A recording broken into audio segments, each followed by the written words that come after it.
আসসালামু আলাইকুম ওয়া রাহমাতুল্লাহি ওয়া বারাকাতুহু। ইন্নাল হামদালিল্লাহ ওয়া শুকরু লিল্লাহি ওয়াস সালাতু ওয়াস সালামু আলা রাসূলিল্লাহ। সম্মানিত দর্শক ও শ্রোতা, মেট্রোস্যাম সিমেন্ট প্রেজেন্স আলোকিত পথ অনুষ্ঠানটি যেখানে বসে দেখছেন সকলকে জানাচ্ছি আন্তরিক শুভেচ্ছা। Powered by ZSRM, co sponsor হিসেবে রয়েছে তোশিন রেনকন রেফ্রিজারেটর ও 2-in-1 শাহজাদি মেহেদি। দর্শক, প্রতিদিনে আজও একটি বিষয় নিয়ে আলোচিত হবে।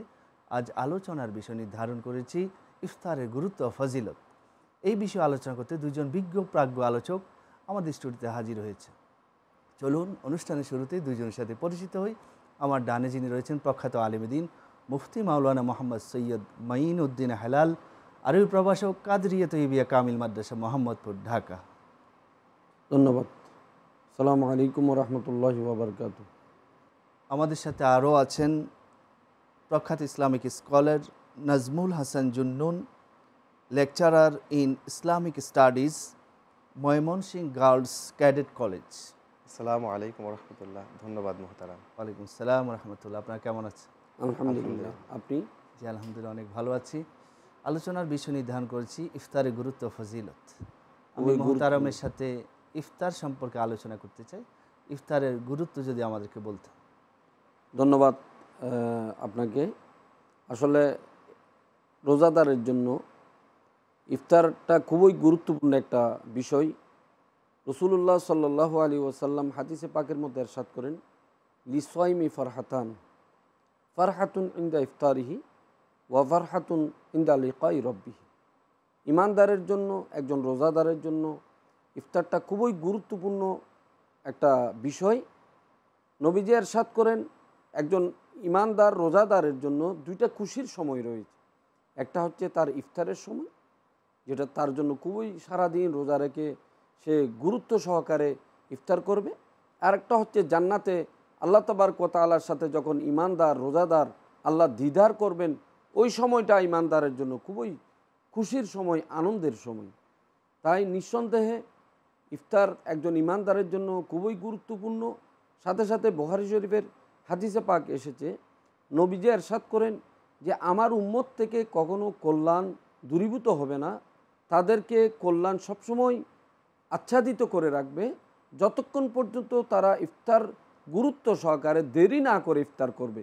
যদিও বা ইফতার করা সুন্নত, সাহারি যেভাবে খাওয়া সুন্নত, ইফতার করাটাও সুন্নত, কিন্তু এটা খুবই গুরুত্ব সহকারে নবীজি এই সুন্নত পালনে উম্মতকে উৎসাহিত করেছেন। যে মহতারাম সুন্দর আলোচনা করছিলেন, যে মহতারাম আপনার কাছে জানতে চাই ইফতারের ফজিলত সম্পর্কে কোরআন সুন্নাহ কি বলছে? ইফতারের ফজিলত সম্পর্কে হুজুর ইতোমধ্যেই আলোচনা করেছেন। যেমনটি সূরা বাকারাতে আল্লাহ রব্বুল আলামিন ঘোষণা করেছেন, আতিম্মুস সিয়ামা ইলাল লাইল, তোমরা রোজাকে পরিপূর্ণ করো রাত্রি পর্যন্ত। এই যে যখন রোজা শেষ হয়ে যাবে, রাত্রি যখন শুরু হয়ে যাবে, অর্থাৎ সূর্য যখন ডুবে যাবে, মুমিন বান্দারা সাথে সাথে ইফতার গ্রহণ করবে। এই ইফতারের গুরুত্ব এত বেশি যে বান্দা যখন ইফতার সামনে নিয়ে বসে থাকে, এই যে যে খাবারগুলি বান্দা নিয়ে বসে থাকে, এগুলি হালাল খাবার।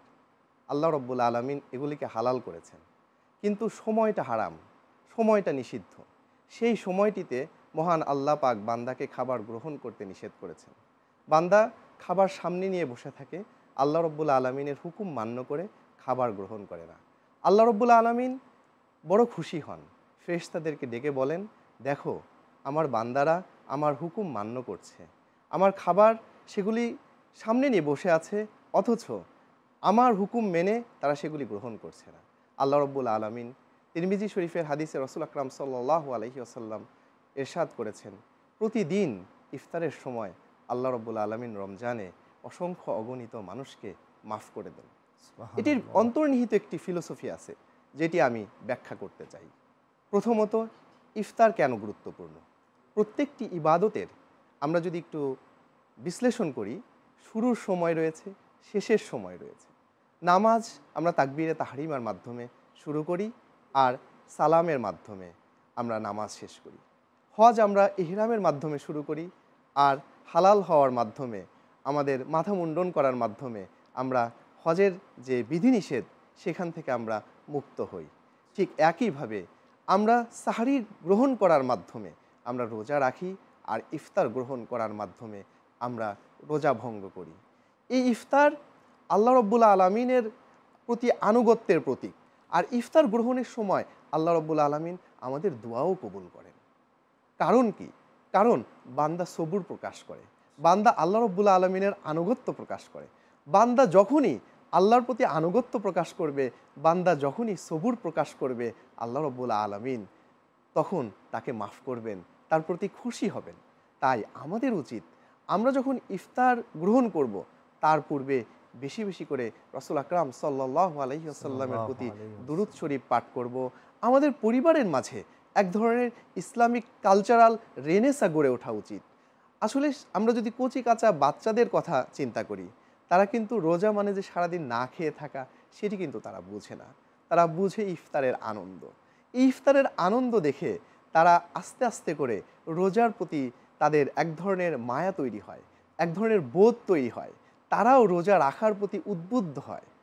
সুপ্রিয় দর্শক, আপনারা দেখছিলেন মেট্রোসেম সিমেন্ট প্রেজেন্স আলোকিত পথ powered by ZSRM। Co sponsor হিসেবে রয়েছে তৌসিন রেনকন রেফ্রিজারেটর ও 2-in-1 শাহজাদি মেহেদি। নিচ্ছি ছোট্ট একটি বিরতি, আমাদের সাথেই থাকুন।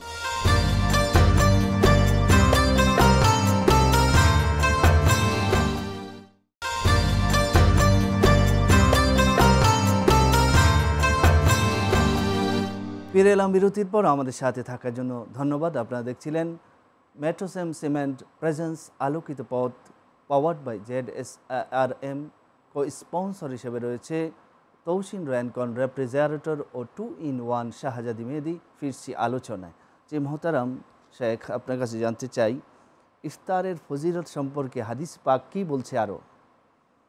হুজুর পাক সাল্লাল্লাহু তাআলা আলাইহি ওয়াসাল্লাম একজন ঈমানদার মুসলমান রোজাদারকে ইফতার নিজে করার প্রতি যেভাবে উৎসাহ প্রদান করেছেন, সাথে সাথে তার পার্শ্ববর্তী বা একজন ফকির, দরিদ্র, গরিব, মানবতার খাতিরে তাদেরকেও ইফতার করানোর জন্য উৎসাহিত করেছেন।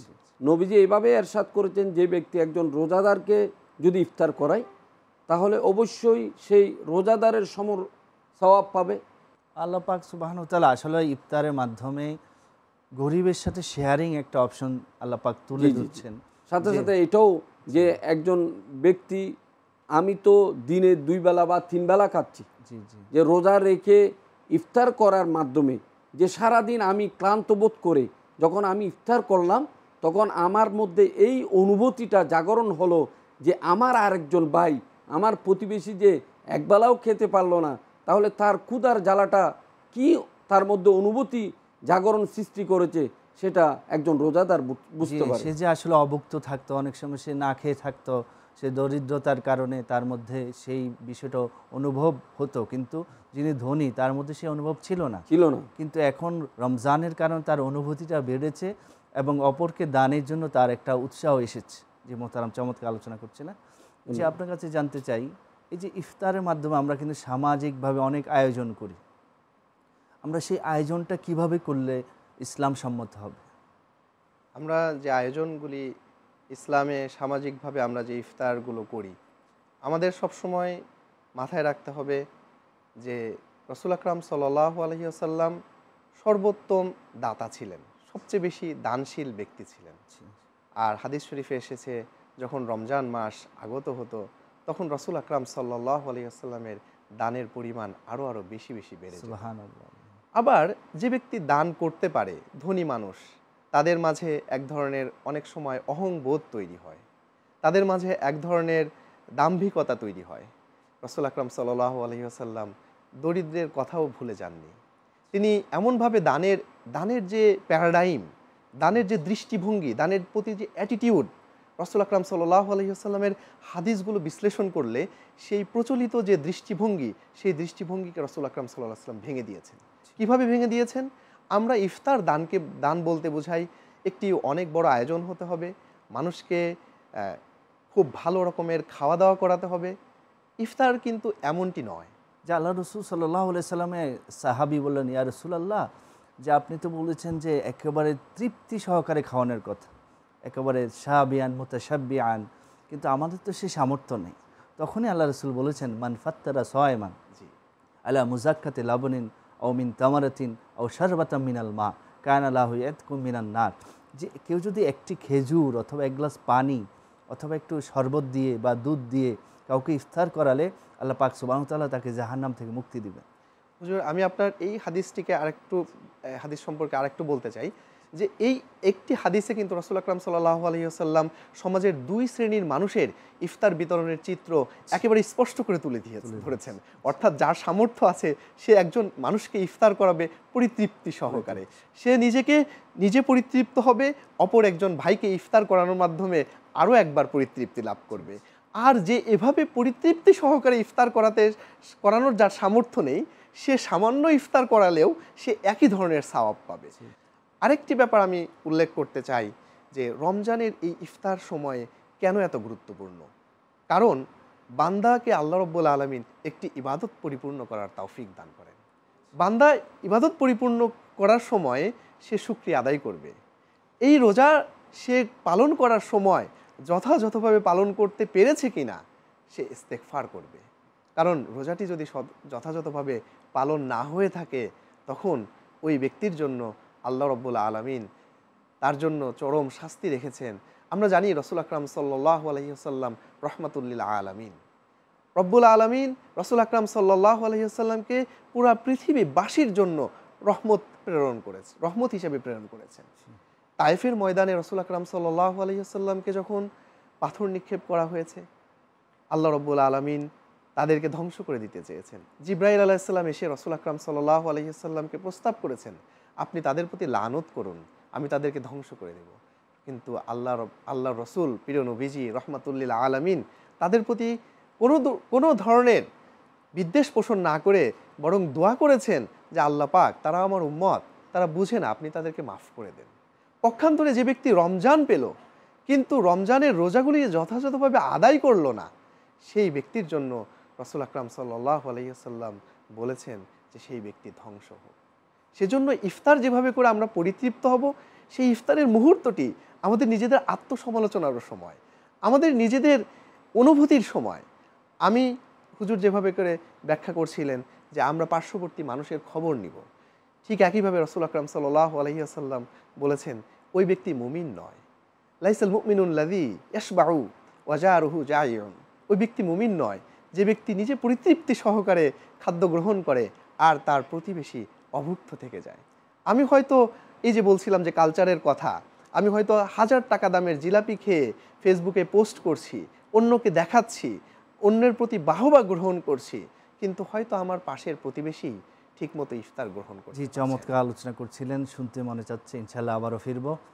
সুপ্রিয় দর্শক, আপনারা দেখছিলেন মেট্রোসেম সিমেন্ট প্রেজেন্স আলোকিত পথ, powered by ZSRM। Co sponsor হিসাবে রয়েছে তৌসিন রেনকন রেফ্রিজারেটর ও 2-in-1 শাহজাদি মেহেদি।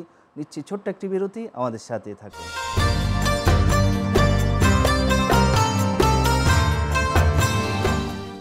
ফিরে এলাম বিরতির পর। আমাদের সাথে থাকার জন্য ধন্যবাদ। আপনারা দেখছিলেন মেট্রোসেম সিমেন্ট প্রেজেন্স আলোকিত পথ, powered by ZSRM। Co sponsor হিসেবে রয়েছে তৌসিন রেনকন রেফ্রিজারেটর ও 2-in-1 শাহজাদি মেহেদি। ফিরছি আলোচনায়।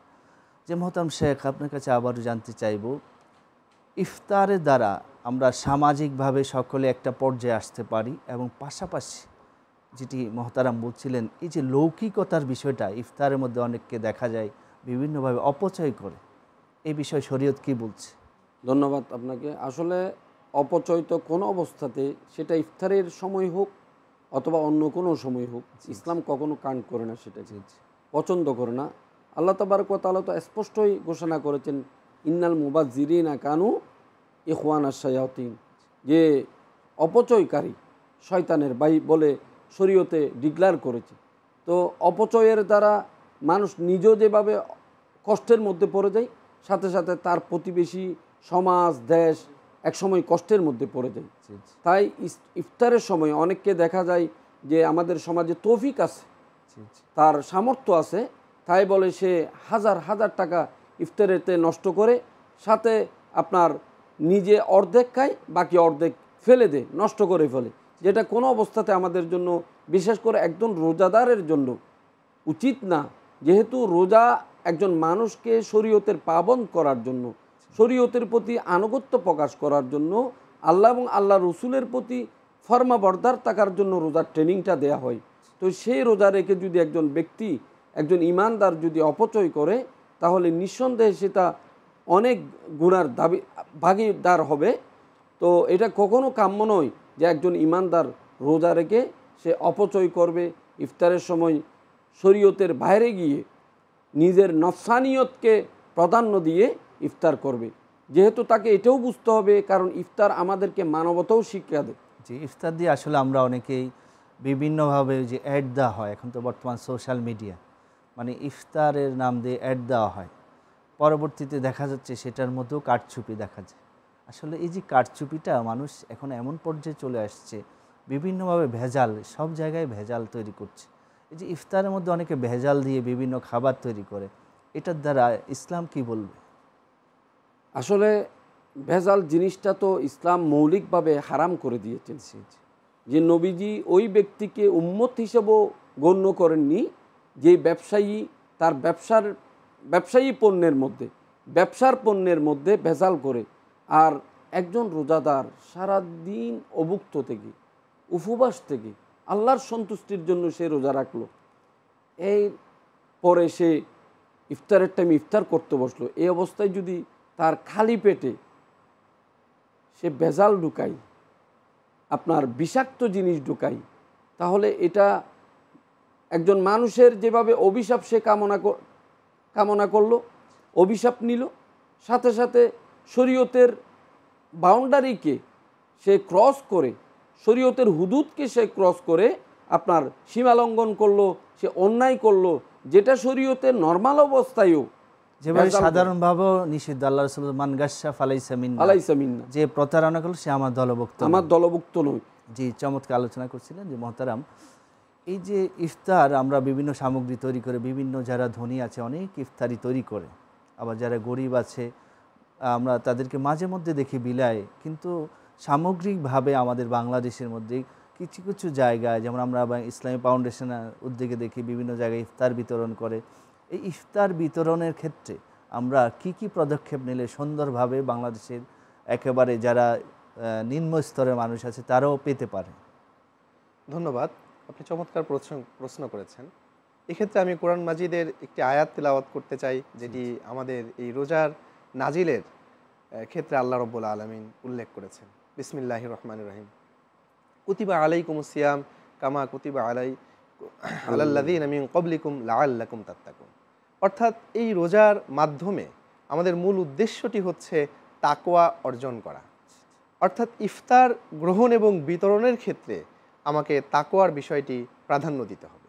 রোজার মাধ্যমে যে অটোফেজি হয় আমাদের শরীরের যে আমাদের যে ব্যাকটেরিয়া যেগুলো আমাদের শরীরের ক্ষতিকর যে টক্সিন, সেগুলো যে দূরীভূত হওয়ার কথা, আমরা ইফতার যদি স্বাস্থ্যকর ইফতার যদি আমরা গ্রহণ না করি, সেগুলার তেমন উপকার পাওয়া যাবে না।